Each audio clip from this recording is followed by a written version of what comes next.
président Taï et le Premier ministre Abiy ont présenté leurs condoléances suite au décès du pape François.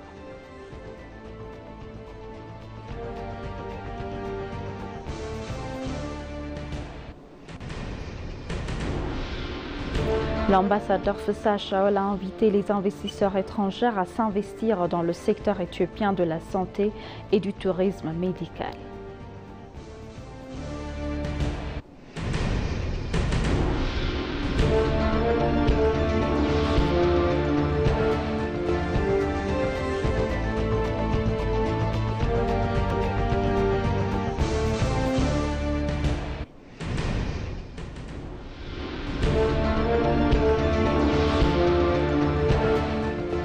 Bienvenue chers téléspectateurs, c'est Aline Tebaro avec le journal du 22 avril 2025.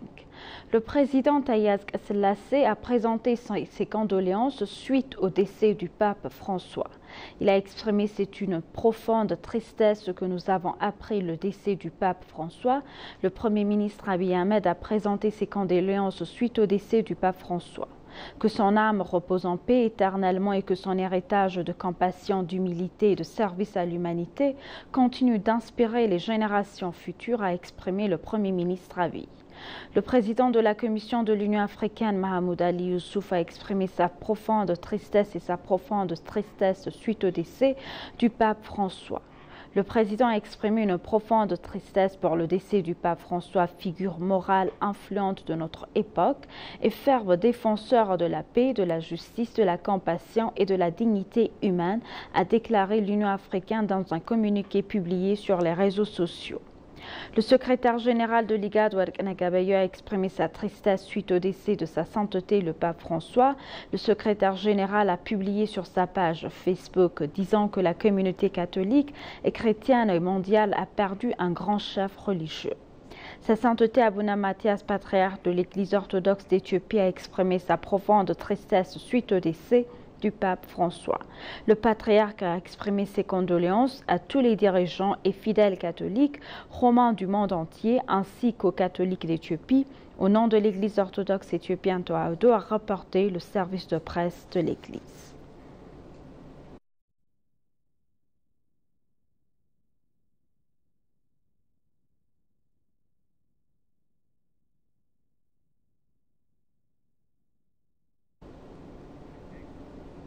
Le cardinal Brahane Yesus Surafel de l'Église catholique éthiopienne a fait une déclaration suite au décès du pape François. Le cardinal a exprimé ses sincères condoléances au nom du Conseil des évêques de l'Église catholique éthiopienne, soulignant le dévouement indéfectible du pape à l'Église et son service indéfectible aux personnes démunies et marginalisées. Il a ajouté: Dieu a accueilli notre Père bien-aimé dans la paix éternelle au lendemain de la résurrection de notre Seigneur et Sauveur Jésus-Christ. Le cardinal a rappelé que le pape François avait transmis ses chaleureuses salutations à tous les croyants rassemblés place Saint-Pierre à l'occasion de la fête de la résurrection pour la paix dans le monde. Notre Saint-Père a consacré toute sa vie au service du Seigneur et de son Église, a déclaré le cardinal Brahane Yesus. Le cardinal a également appelé à prier pour le repos éternel de l'âme du pape et pour l'Église catholique en cette période de deuil. Il a ajouté que les fidèles catholiques éthiopiens, plus de 1,4 milliard de croyants à travers le monde, se serrent les coudes pour pleurer la perte du pape François. Le Conseil des évêques de l'Église catholique éthiopienne a une fois de plus exprimé sa profonde tristesse et a appelé tous les catholiques et sympathisants qui l'ont accompagné dans ses prières pendant sa maladie à se joindre à ses prières pour le repos éternel du pape, a-t-il déclaré.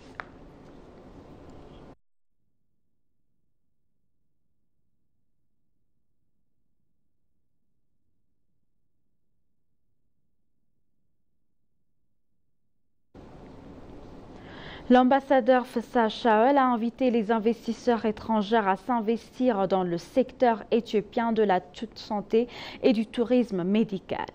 Lors du Forum asiatique des affaires et les relations sociales, l'ambassadeur Fessa Shaol a souligné la position de l'Éthiopie en tant que troisième pôle diplomatique international et porte d'entrée vers l'Afrique selon l'ambassade d'Éthiopie à New Delhi en Inde.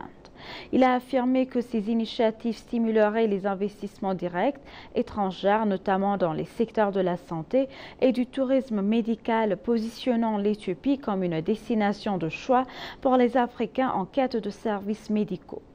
Le forum a réuni un groupe diversifié d'acteurs, d'investisseurs, de diplomates, de groupes de réflexion et de personnalités influentes d'Asie, d'Amérique et d'Afrique pour discuter de l'évolution du paysage économique mondial.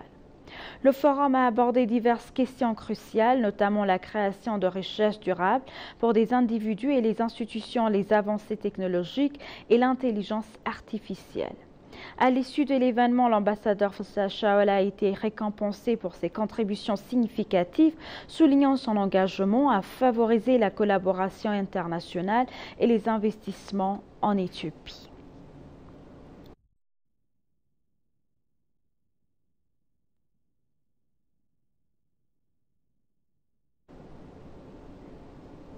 L'ambassadeur d'Éthiopie au Pakistan, Jamal Bakr, ainsi que le président de l'université de Salkot, Faisal Mansour, et l'administrateur adjoint, Dr Mahmoud Khalid Urruman, ont inauguré une cérémonie de plantation de jeunes arbres à l'université de Salkot dans le cadre du programme Green Legacy. Plus de 1000 étudiants et membres de la communauté de l'enseignement supérieur ont participé à la cérémonie de plantation d'arbres organisée par l'ambassadeur Jamal Bakr sous le thème « Favoriser les relations solides entre l'Éthiopie et le Pakistan grâce au partenariat de l'empreinte verte ».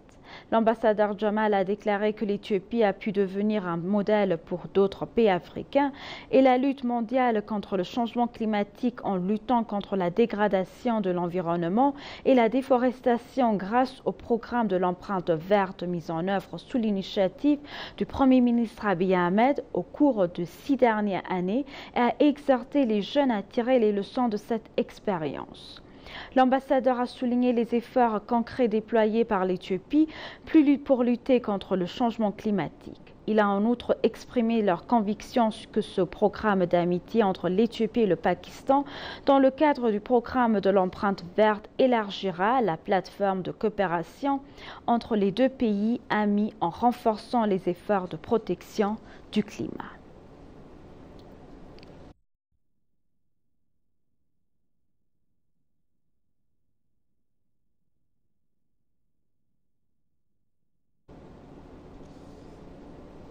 La Commission de l'Union africaine a organisé une conférence de 3 jours sur la dette au Togo du 12 au 15 mai afin de façonner un avenir financier durable pour le continent. La conférence continentale qui se tiendra sous le thème « Agenda de gestion de la dette publique de l'Afrique rétablira et préservera la viabilité de la dette est organisée par le département de développement économique, du tourisme, du commerce, de l'industrie et des minéraux de la Commission de l'Union africaine. Cette conférence réunira les États membres de l'Union africaine, des décideurs politiques, des experts financiers et des parties prenantes clés, notamment des représentants des ministères des Finances, des banques centrales africaines, des communautés économiques régionales, des institutions financières multilatérales africaines et des organisations de la société civile. La conférence se concentrera sur diverses questions clés, notamment la facilitation de l'échange de connaissances et de partage des pratiques de pointe en matière de gestion de la dette dans les États membres de l'Union africaine.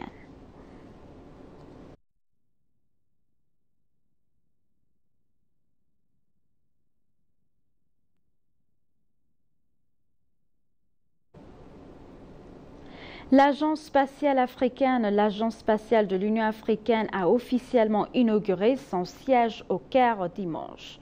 Créée en 2016 par l'Union africaine, l'agence vise à coordonner et à promouvoir les initiatives spatiales africaines. L'agence devrait servir de point de contact principal pour la coopération de l'Afrique avec l'Europe et d'autres partenaires internationaux. L'un de ses principaux objectifs, tels que les défis dans la loi sur l'Agence spatiale africaine, est de renforcer les missions spatiales en Afrique en garantissant un accès optimal aux données, informations, services et produits spatiaux. Une fois pleinement intégrée aux programmes nationaux, régionaux et continentaux, la FSA jouera un rôle crucial dans l'élimination des doublons et des inefficacités au sein de l'écosystème spatial africain. En tant qu'organisme officiel de supervision et de coordination de ces efforts, elle sera également chargée de la mise en œuvre efficace de la politique et de la stratégie spatiale africaine et de la réalisation des objectifs spatiaux du continent. L'Égypte a été choisie comme pays hôte de l'AFCA en 2019 par l'Union africaine.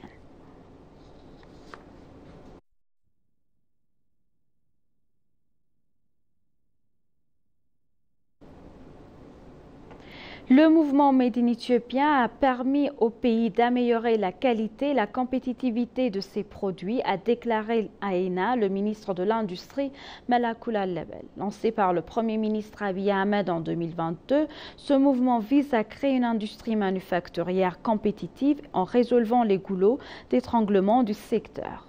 Le ministre Malakoul a indiqué que depuis le lancement officiel du mouvement Made in Ethiopia, de nombreuses réalisations remarquables ont été enregistrées ces dernières années dans le secteur.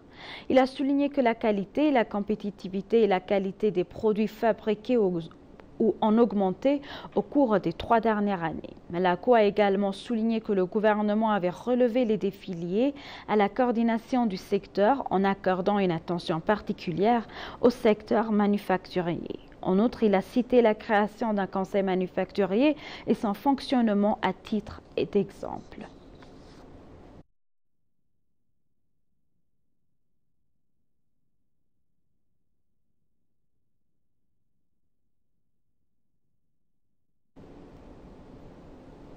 Et pour conclure le journal, l'ambassadeur d'Éthiopie à Djibouti a annoncé que le délai pour les Éthiopiens et les citoyens d'autres pays qui ne disposent pas de documents de résidence légaux à Djibouti pour retourner dans leur pays respectif n'a pas été prolongé. L'ambassadeur a rappelé que le gouvernement de Djibouti a annoncé que les ressortissants étrangers sans documents de séjour légaux devraient retourner volontairement dans leur pays d'origine entre le 3 avril et le 2 mai 2025.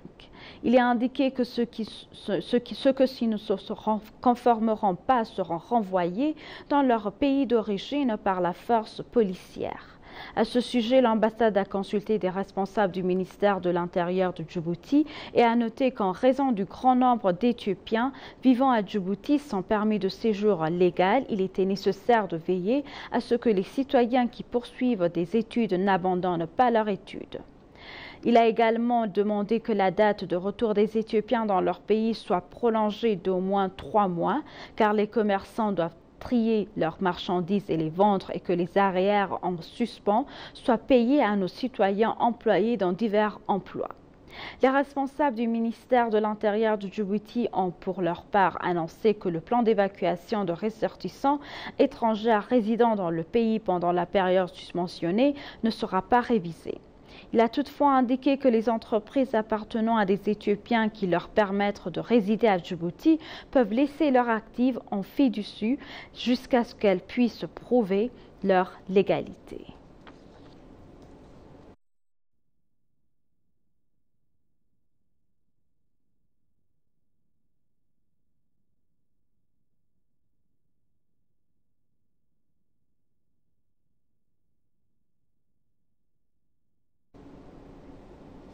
Chers téléspectateurs, nous vous rappelons les titres principaux. Le président Taï et le Premier ministre Abiy ont présenté leurs condoléances suite au décès du pape François.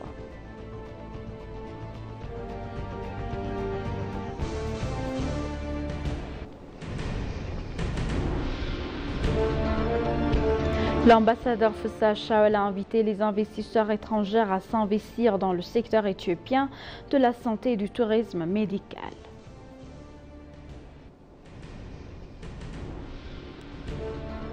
Merci chers téléspectateurs, c'est la fin du journal. C'était Aline Taibaro avec le journal. Restez avec nous avec le reste des programmes. Bonne journée.